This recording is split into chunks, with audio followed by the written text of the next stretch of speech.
mag-share ka sa crowd. It's my very, very first time, of course. At eto po, pinaghandaan ko for 3 years.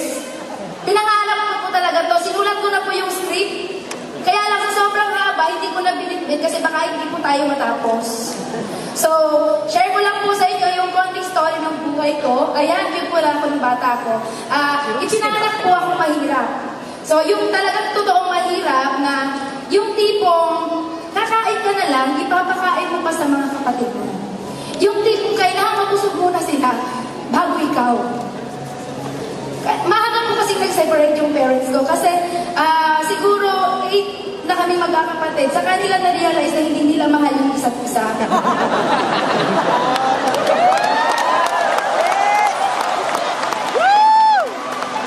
Tapos po, syempre na-realize nila na hindi nila mahal yung isa't isa. Nagkanya-kanya sila. Yung nanay, nag-asawa ng iba. Yung tatay, nag-asawa ng iba. Syempre, ako po yung naiwan sa gitna. Ako po yung naging ina at ama. Yung mga kapatid ko, bigla-bigla. Wala pa akong choice, hindi ko po sila pwedeng takbuhan. Kasi mga mahal ko po sila. So, nung nag-guided po ako, nangarap din po ako na sana isang araw, hindi ganito. Yung mabuhay naman tayo na kumain tayo ng maayos. Then, one time, binigay ni God yung opportunity na makapag-abroad ako sa maling paraan. Kung yung mga OFW, nag-abroad for contract na mga 3 years, ganun-ganon, kontrata din po ako sa Japan. Marriage contract nga lang. Renewable. No? Magpapalit ka ng asawa. Ganun po yung nangyari sa akin. It's a very big sacrifice kasi kailangan kong lunukin ko ano yung lahat ng pwede kong lunukin para sa pamilya ko. Para sa mga kapatid ko. Then sabi ko dati, I was 18 years old that time, pumunta ako ng Japan. Sabi ko, yes, ito na to. Pangarap na bahay, sasakyan sa Philippines, makukuha ako dito. Kailangan mag 26 years old na ako. Meron na ako lahat niyan. Kaya lang ng 26 years old na ako, nangyari guys. Wala lahat yun. Parang, ano nangyari pagharap ko sa salamin? Rosie, tumatanda ka na, pumapangit ka pa. Gusto mo ba yan?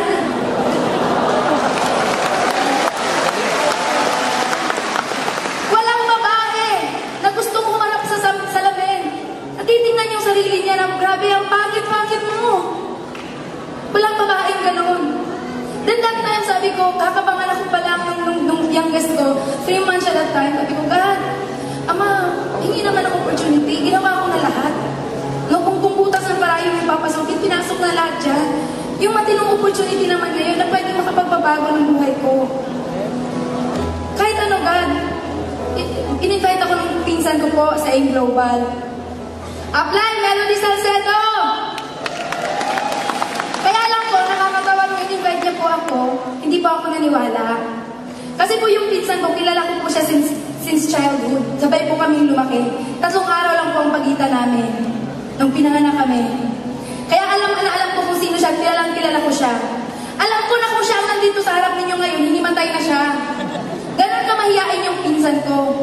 Kaya naniniwala kasi ako dati na ang networking kailangan maingay ka, madaldal ka, machika ka, maboka ka. Hindi ka yaman kung wala kang ganon.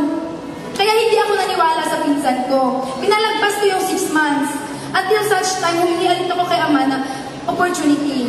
Bumalik ulit yung global pa rin. Pero this time naman, ang nag-invite na sa akin, si Apply Cliff Anthony Santillan, na nagkataon na apply naman ni Melody Salcedo. Yes, malak na kay Apply, thank you. Siguro kanina sa mga shares, na-invite sila in person. Sa akin po kasi na-invite ako through online, Facebook. Then that time pa, hindi pa po ako marunong mag-computer. Kasi nung panahon po nang nag-graduate ako ng high school graduate lang po ako. Pero okay lang yun, wala sa pinag-aralan niya, nasa laman ng bulsa yan.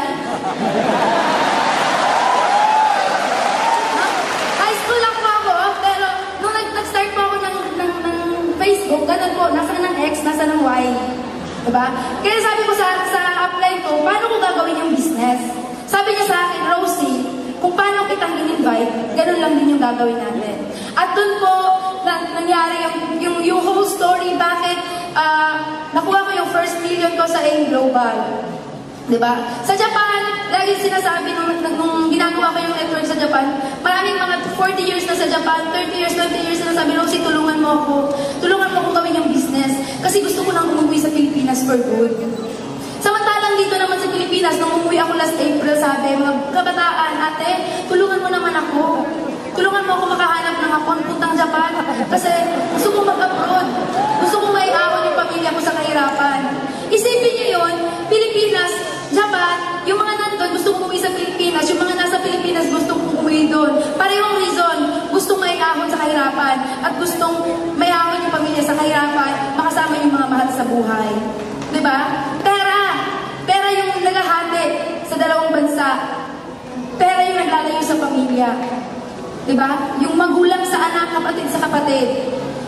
Akala ng iba, OFW, bayani. Oo, pagpalagay na natin, oo, yes. Marami natutulungan yung mga OFW. Pero yung mga OFW, marami din pamilyang sinira. Mga anak na nagkaanak na lang din nang wala yung mga magulang. Diba? Guys, eto lang po yung nagpagising sa akin. Sa lahat sasabihin ko po sa inyo. Ngayon na, last na to, promise. Bigyan niyo yung mga sarili ninyo ng 5 seconds. 5 seconds para tanungin yung sarili ninyo. Kung yun bang mga buhay na meron kayo ngayon, yung buhay na tinitirhan ninyo ngayon, yan ba yung buhay na gusto ninyo? Kasi kung yan ang buhay na gusto ninyo, ituloy nyo yan. Walang problema dyan. Diba?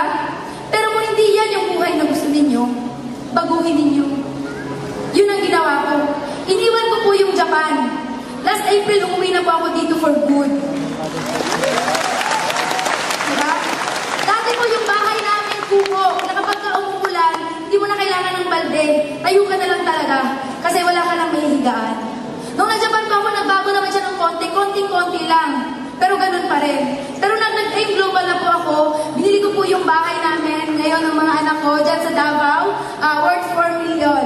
Then last Wednesday lang po. Sabi ko, hahataw muna ako. After yung bahay, sabi ko, hahataw muna ako talaga. Mga 6 months pa bago ako maglalabas ng sasakyan.